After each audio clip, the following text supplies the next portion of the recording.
하나님 말씀 에베소서 6장 1절에서 4절의 말씀을 우리 함께 한 목소리로 함께 합독합니다.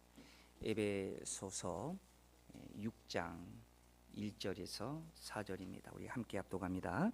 자녀들아, 주 안에서 너희 부모에게 순종하라. 이것이 옳으니라.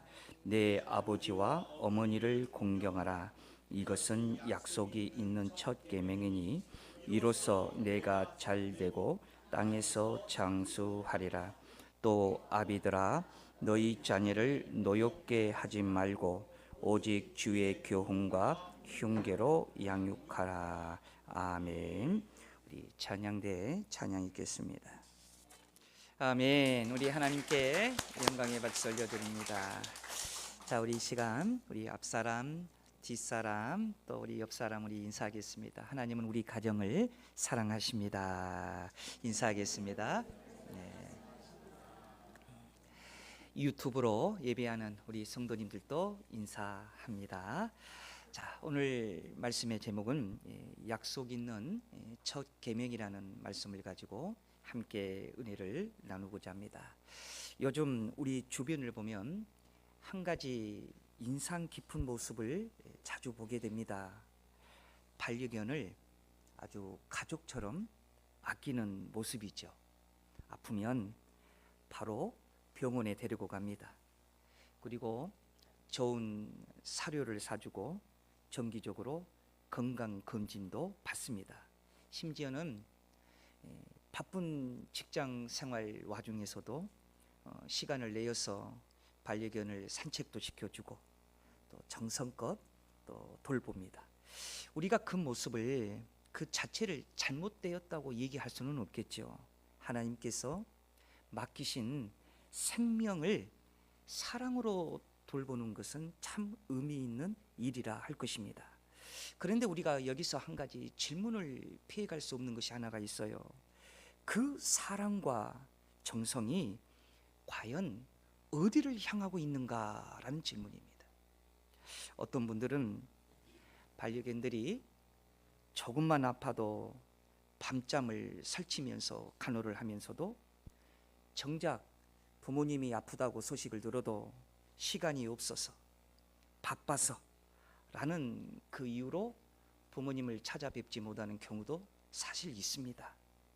또 반려견의 건강 날짜는 정확하게 기억하면서 부모님의 병원 예약 날짜는 잊어버리고 살 때도 있어요. 반려견과는 매일 하루가 멀다 하고 눈을 마주치면서 이렇게 대화하면서 부모님과는 하루도 전화 통화하지 못하고 하루를 넘길 때도 있습니다. 사랑하는 여러분, 이것은 단순한 우리의 생활의 문제가 아니고 가치의 문제요. 더 나아가서는 우리의 신앙의 문제라는 사실입니다. 우리는 묻지 않을 수가 없어요. 우리는 지금 무엇을 귀하게 여기며 살고 있는가? 어떠한 사랑이 우리에게 진정한 사랑인가? 여러분, 이런 물음입니다. 그런데 오늘 성경 2절에서는 이 부분에 대해서 정확하게 우리에게 말씀하고 있어요. 오늘 본문 2절을 보십시오. 뭐라고 얘기합니까? 내 아버지와 어머니를 공경하라. 이것은 약속이 있는 첫 계명이니. 여러분, 이 말씀은 선택이 아닙니다. 감정도 아닙니다. 바로 형편에 따라서 달라지는 것도 아닙니다. 이것은 약속이 있는 첫 계명인 하나님의 명령이라고 성경은 밝히고 있다는 사실입니다. 자, 오늘 우리는 어버이 주일을 통해서 반드시 직면해야 할 하나님 말씀 앞에 서 있습니다. 에베소서 6장 1절에서 4절 말씀을 통해서 부모의 공경을 하나님은 뭘로 다루고 있느냐? 신앙의 문제로 다루고 있다는 겁니다. 믿음의 영역으로 하나님은 이 문제를 다루고 있다는 사실입니다. 그래서 여러분, 우리가 이 말씀을 통해서 바로 우리의 가정이 하나님 나라의 모형으로 어떻게 세워져야 할지를 오늘 말씀을 통해서 깊이 오늘 묵상할 수 있는 말씀이 되시기를 우리 주의 이름으로 축원드립니다. 첫 번째로 우리가 봐야 할 것은 부모의 공경은 하나님의 명령이다라는 사실입니다. 자, 다시 한번 오늘 본문 1절을 한번 함께 합독합니다. 자녀들아, 주 안에서 너희 부모에게 순종하라. 이것이 옳으니라.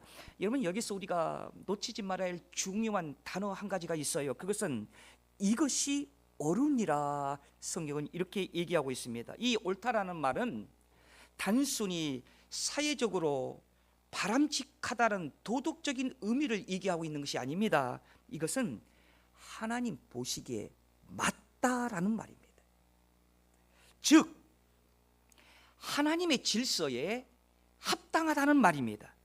그렇습니다. 여러분, 우리는요 부모를 사랑하고 부모님을 공경하는 것은 선택이 아니에요. 감정도 아니에요. 그것은 하나님의 명령이에요. 부모가 완벽해서 이 명령을 지키는 게 아닙니다. 부모님이 날 키워주고 양육해서 여기까지 우리를 키워주신 것에 대한 보답을 해서 그러한 것을 명령을 지킨 것이 아닙니다. 성경은 분명히 얘기하고 있습니다. 주 안에서 이것은 하나님의 명령이다라는 것입니다. 명령이기 때문에 순종하는 거죠. 그래서 1절 서두에 강조하고 있는 것이 주 안에서라는 이 표현은 아주 중요한 표현이에요. 여러분, 우리의 순종은 감정이 아닙니다. 주님의 권위 아래에 있는 순종이다라는 것입니다. 십계명의 구조를 한번 들여다보십시오. 십계명은 크게 두 부분으로 나누어져 있습니다. 1계명에서부터 4계명까지는 하나님과의 관계, 즉 수직 관계를 얘기하고 있어요.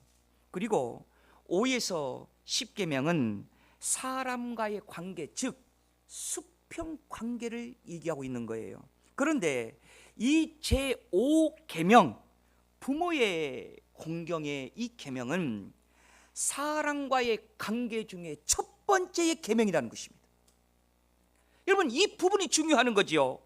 부모는 사람과의 관계 가운데에 하나님께서 첫 번째로 세우신 권위라는 거예요. 그래서 부모는 하나님께서 첫 번째로 세우시는 것이 부모의 권위라는 거예요. 따라서 부모에 대한 공경은 단순한 효도가 아니라 하나님의 권위에 대한 순종의 시작이라는 것입니다. 그래서 바울은 이것에 대해서 오늘 성경의 에베소서에서 뭐라고 얘기를 하고 있다고요? 옳으니라, 이렇게 얘기하고 있는 거예요. 단정적으로 얘기하고 있어요. 왜? 하나님의 첫 번째 권위를 부여받은 일이기 때문에 이것이 옳은 것이다. 부모님에게 효도하고 부모님에게 사랑하고 부모님을 아끼는 것은 이것은 옳은 일이다, 이렇게 얘기하고 있는 거예요. 그래서 구원받는 하나님의 백성이라고 한다고 한다면 마땅히 해야 할 삶의 열매라는 것입니다. 성경은 이 문제를 아주 실제적으로 다루고 있어요. 창세기 9장에 보면 노아의 아들 함을 한번 보십시오. 노아가 홍수 후에 포도주를 아주 과하게 마시고 술에 취했습니다. 술 먹으면 사람들마다 다 술 주정하는 형태가 여러 가지예요. 그런데 노아는 술을 먹으면 이런 술 주정을 한 것 같아요. 뭐냐면 옷을 벗는 습관이 있었던 것 같아요. 그래서 노아가 술을 먹고 술을 취해서 옷을 훌렁훌렁 다 벗고 드러누워서 추태를 부렸습니다. 근데 아들 함이 그 모습을 먼저 보았어요. 그리고 함이 밖에 나가서 친구들에게 이렇게 얘기합니다. 우리 아버지가 술을 먹고 취해서 옷을 다 발가벗고 있다. 와서 한번 보아라. 얼마나 재밌는 광경이다. 한번 보아라. 사람들에게 그 촛대를 고자질했습니다. 여러분, 이것은 단순한 행동이 아니라 아버지의 권위를 무너뜨리는 행동이었습니다. 여러분, 반면에 이 소식을 늦게 들었던 생과 야벳은 아버지의 옷을 들고 뒷걸음으로 여러분 가서 아버지를 덮어드렸어요. 그 결과 축복과 저주가 갈립니다. 지금 고라파가요, 야벳의 후손이에요. 그런데 함은 어떻게 되었습니까? 창세기 9장 25절에 보면 이 말씀이 있어요. 그의 형제의 종들의 종이 되기를 원하노라. 여러분, 종만 되어도 대단한 저주 아닙니까? 그런데 종의 종이 되는 삶을 살 것이래요. 여러분, 100년, 200년 전에는요, 여러분 얼마나, 여러분 함은 후손들은 흑인들이에요. 그런데 그 흑인들의 100, 200년, 100년 전에는 그 흑인들이 얼마나 그 삶이 고달팠습니까? 정말 짐승 취급보다 더 받지 못하는 그런 삶을 살았습니다. 자, 보십시오. 효도를 하지 않다가 저주를 받은 후손들이 역사상 아직도 그의 대접을 받고 있다는 것입니다. 여러분, 또 성경 압살롬을 보십시오. 다윗이 얼마나 그 아들을 사랑했는지 성경은 그 사랑을 이렇게 얘기하고 있어요. 아버지 다윗이 그 아들 압살롬을 얼마나 귀하게 키웠던지 머리끝에서부터 발끝까지 상처가 하나 나지 않게 키웠다는 거예요. 우리도 다 아이들을 키워봐서 알잖아요. 한 번도 아이를 상처를 내지 않고 키웠다고 자부하는 부모는 이 세상에 한 사람도 없을 거예요. 넘어져서 코가 깨지든지 넘어져서 뭐가 다치든지 한 번쯤은 다 자녀들이 그렇게 성장하잖아요. 그런데 다윗이 얼마나 귀하게 키웠든지 상처 하나 나지 않고 키웠대. 그런데 여러분, 그 다윗이 나중에는 어떻게 합니까? 이렇게 키웠던 아버지 다윗을 향하여 대적하고 아버지의 권위를 무너뜨렸더니 그 아들 압살롬의 결과는 어찌 되었습니까? 비참한 죽음이었습니다. 성경은 분명히 얘기하고 있어요. 부모를 향한 태도를 성경은 가볍게 보지 않는다. 그 이유는 뭐냐? 하나님께서 첫 번째로 부여한 하나님의 권위이기 때문에 그렇습니다. 그러나 여러분, 반대로 보십시오. 그 효자 이삭을 한번 보십시오. 이삭은 아버지 아브라함에게 끝까지 순종을 해요. 그 순종하는 끝이 어디까지 가느냐? 자기의 생명까지도 아버지에게 맡깁니다. 그 결과 이삭의 삶이 어찌 됐습니까? 성경 66권에 나오는 수많은 성경의 일묵 가운데에 가장 평탄한 삶을 살았던 사람이 바로 이삭입니다. 어디를 가든지 하나님이 형통의 복을 주었습니다. 땅을 파면 하나님이 생수의 물을 주었습니다. 사랑하는 여러분, 효자는 누굽니까? 이걸 아는 사람이 효자입니다. 부모는 하나님이 첫 번째로 부여한 하나님의 권위다. 이것을 순종하고 이것을 아는 사람이 효자입니다. 세상에 어떠한 학문이나 세상에 어떠한 도덕이 이것을 부여할 수 있습니까? 성경은 하나님의 권위예요. 관계 속에서 첫 번째로 부여한 부모는 하나님이 주시는 하나님의 권위라는 거예요. 그래서 우리가 부모님의 공경은 단순한 행동이 아니라 마음을 드리는 거예요. 이것이 하나님 명령 가운데에 얻은 복의 첫 시작이기 때문에 그렇습니다. 사랑하는 여러분, 이러한 하나님의 축복의 시작이 우리 성도님들의 가정에 흐르시기를 우리 주의 이름으로 축원드립니다. 두 번째로는 우리가 말씀을 통해서 부모의 공경에는 뭐가 들어있느냐? 하나님의 질서가 들어있다라는 사실입니다. 자, 오늘 성경도 계속 볼까요? 3절을 보겠습니다. 우리 3절을 함께 합독합니다. 이로써 내가 잘 되고 땅에서 장수하리라. 여러분, 여기서 우리가 절대로 놓치지 말아야 할 단어가 있지요. 어떤 단어입니까?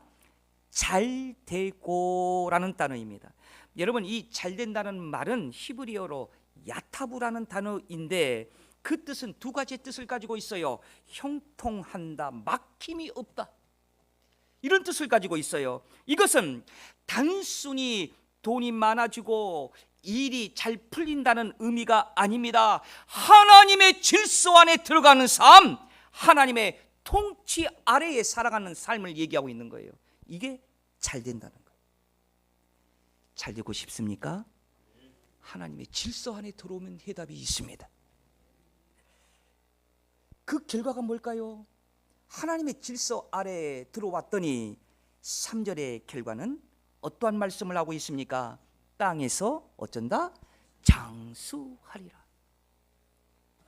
여러분, 출애굽기 20장 12절에도 이 말씀이 있습니다. 우리 스크린을 보고 함께 합독할까요? 내 부모를 공경하라. 그리하면 내 하나님 여호와가 내게 준 땅에서 내 생명이 길리라. 여기서 말하는 장수는 단순히 100년 살고 120년 살고 130년 사는 그런 수명을 얘기하고 있는 게 아니에요. 여기서 말하는 장수는 뭐냐? 무너지지 않은 삶, 하나님이 지키는 삶을 말하는 거예요. 여러분, 저는 교종사역을 20년 넘게 하면서 한 가지 본 게 있어요. 사람들이 무너지는 사람들이 너무 많아요. 죄로 무너지고 쾌락으로 무너지고 자기의 욕심으로 무너지고 자기의 환경 때문에 무너지는 사람들이 이 세상에는 얼마나 많이 있는지 모릅니다. 그러나 하나님의 질서 안에 들어오면 무너지지 않는다는 거예요. 이 세상에서 가장 무서운 죄가 뭔 줄 아십니까? 사람의 생명을 사하고 절도하고 사기치는 것이 무서운 게 아니에요. 이 세상에서 가장 무서운 것은 될 대로 되라는 식으로 사는 것이 가장 무서운 거예요. 될 대로 되라는 식으로 사는 사람들은 답이 없어요. 그러나 우리가 하나님의 질서 아래 들어오면 무너지지 않습니다. 될 대로 살 수가 없습니다. 우리는 구원받아 하나님이 다스리는 영원한 천국으로 가야 할, 가나안 땅으로 가야 할 하나님의 주의 백성이기 때문에 우리는 될 대로 되라는 식으로 살 수 없어요. 믿음 지키고 살아야 돼요. 예수 믿고 살아야 돼요. 그래야 우리의 삶이 무너지지 않습니다. 그것이 바로 하나님의 질서 아래 들어오는 거예요. 우리가 성경에 보면 하나님의 질서 아래 들어와서 참 복을 받는 분이 있어요. 그분이 성경의 대표적인 사람이 누구냐? 룻입니다. 여러분, 룻은요 시어머니 나오미를 끝까지 따라요. 룻기 1장 16절 하반절에 보면 룻이 어머니 앞에서 어머니가 너는 이젠 친정으로 가서 살아라. 남편도 없는데 나를 따라다녀봐야 부귀 영화가 있겠니? 친정으로 가서 재혼하고 또 좋은 사람 만나서 그렇게 살아라. 그랬더니 룻이 뭐라고 한 줄 아세요? 룻기 1장 16절에 보면 이렇게 얘기합니다. 어머니의 하나님이 나의 하나님이 되시니니.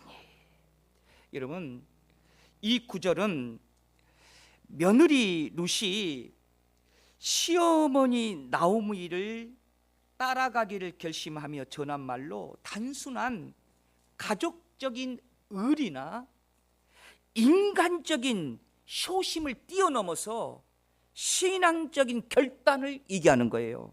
여러분, 룻은 모압 여인, 즉 이방인들이었습니다. 그분들은요 섬기는 잡족들의 신들이 많았어요. 그런데 자신의 고향에서 자라고 그런 이방 신들을 섬기는 것이 몸의 습관이 되었 텐데 그 이방 신을 다 내어버리고 이스라엘의 하나님, 즉 시어머니가 믿고 있는 이스라엘의 하나님을 나도 믿을 거예요. 그래서 어머니를 따라갈 거예요.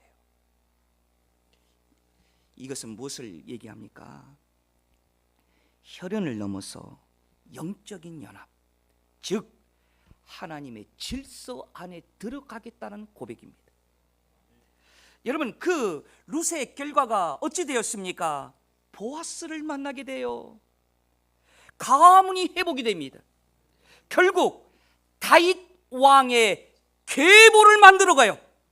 더 나아가 이 계보가 하나님의 구속사 안으로 들어갑니다.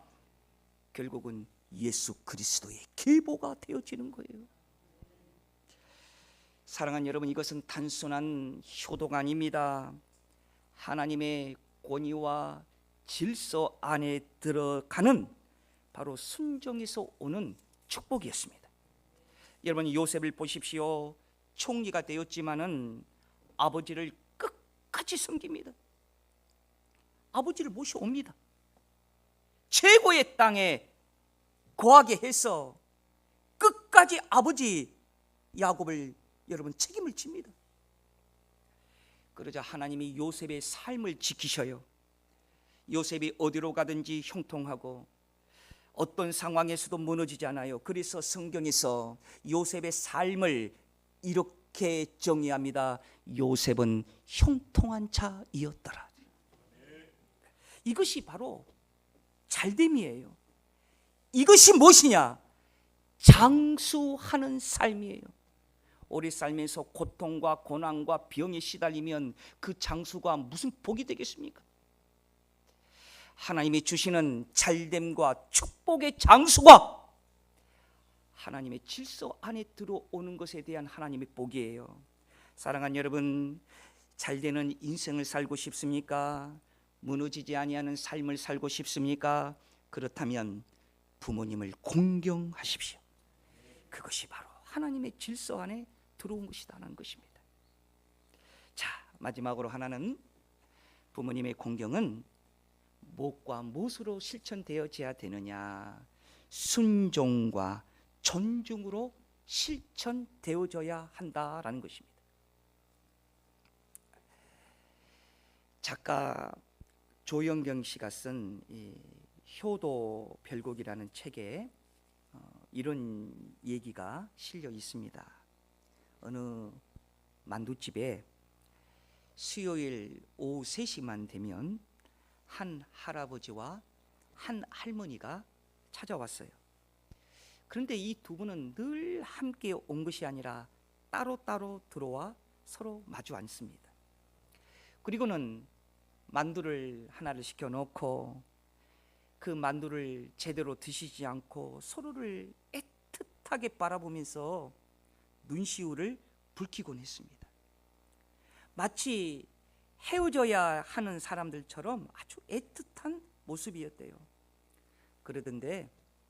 그러던 어느 날 몇 주가 지나서 더 이상 두 분은 만두집에 나타나지 않았다는 거예요. 그런데 2달쯤 지나가지고 할아버지 혼자 왔다는 거예요.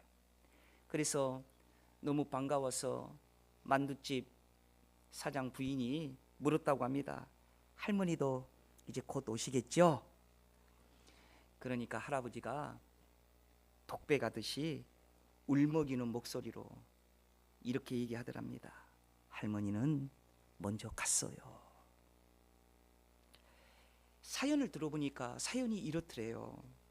두 분은 부부였는데 자식들의 형편 때문에 한 분은 서울에서 살고 한 분은 수원에서 살고 이렇게 따로따로 살 수밖에 없었다는 거예요. 그래서 일주일에 한 번 그 만두집에서 부부가 만나서 애틋한 눈빛으로 서로 바라보면서 그렇게 함께 시간을 보내왔던 것입니다. 그리고 할아버지는 마지막에 이렇게 얘기를 했대요. 이제 나만 죽으면 돼. 천국에서 할멈을 만나서 같이 살 수 있을 거야.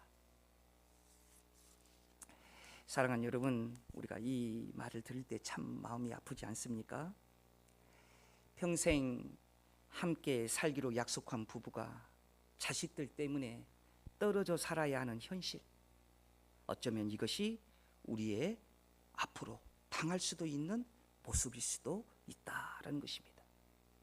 그런데 오늘 성경은 우리에게 어떻게 얘기하고 있습니까?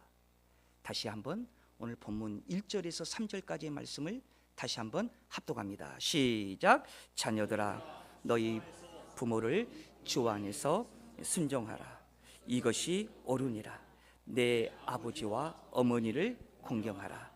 이것이 약속이 있는 첫 계명이니 이로써 내가 잘 되고 땅에서 장주하리. 여기서 두 단어가 강조하고 있죠. 순종과 공경입니다. 먼저 순종이라는 것은 주 안에 머물러 있는 상태를 말하는 거예요. 부모님께 대한 순종은요, 주의 생각 안에서, 뜻 안에서 생각되어진다는 거예요. 공경이라는 말은 아주 무겁다라는 뜻을 가지고 있는데 히브리어에서는요, 무엇을 해석하고 있는 줄 아십니까? 내장이나 간장으로 해석하고 있어요, 히브리어. 여러분, 몸속에 있는 우리의 간이 얼마나 중요한지 여러분들 다 알고 있겠지요. 그래서 간암이 얼마나 무섭습니까? 간암 걸리면요, 참 고통스럽게 투병하다가 세상을 떠나요. 이렇게 귀중한 간처럼 부모님을 가장 중요한 부분으로 모시고 산다는 의미입니다. 그것이 바로 공경의 어원적 의미다라는 것이죠. 부모님을 떨어뜨리는 것이 아니라 마음으로 함께 살아가는 것을 의미하는 것입니다. 그래서 잠언 23장 26절에 보면 이렇게 말씀하고 있습니다. 함께 합독합니다. 내 아들아, 내 마음을 내게 주며 내 눈으로 내 길을 즐거워할지어다. 사랑하는 여러분, 부모님의 공경은 지금 하는 것입니다. 세상 떠나면 기회를 놓치는 거예요. 저도 막상 우리 아버지, 우리 어머니 세상 떠나고 보니까 참 후회가 많이 돼요. 제가 가장 속 썩힌 막내였거든요. 조금만 잘했을걸. 아버지가 좀 부르면 그때 좀 차로 좀 모시고 가서 좀 드라이브 좀 시켜드릴걸. 내가 왜 그걸 못했을까? 부모님의 공경은 지금 하는 것입니다. 여러분, 살아계실 때 하십시오. 시간이 지나면 다 그런 기회가 사라지는 것입니다. 사랑하는 여러분, 부모님을 공경한 사람이 하나님도 공경할 줄 압니다. 어찌 부모님을 공경하지 못한 사람이 하나님을 믿는다고 얘기할 수 있겠습니까? 하나님은 첫 번째 질서의 권위를 부모님에게 주었다. 사랑하는 여러분, 하나님이 주시는 이 5월 가정의 달, 특히 오늘 어버이 주일을 통해서 우리의 가정이 하나님 나라의 모형의 축복으로 세워가는 오늘 말씀에 적용이 되시기를 우리 주의 이름으로 축복합니다. 기도하겠습니다. 은혜로우신 아버지 하나님, 오늘 어버이 주일을 맞이해서 우리 온 성도들의 부모님들의 영육간의 강건함을 더하여 주시옵시고, 우리 성도들의 가정들이 하나님이 주시는 첫 번째 권위에 순종하고 공경하며 하나님이 주시는 축복을 누리는 우리 온 성도들의 복된 가정들이 되게 하여 주옵소서. 거룩하신 예수님 이름으로 기도드리옵나이다. 아멘. 찬송가 50장 찬송드립니다.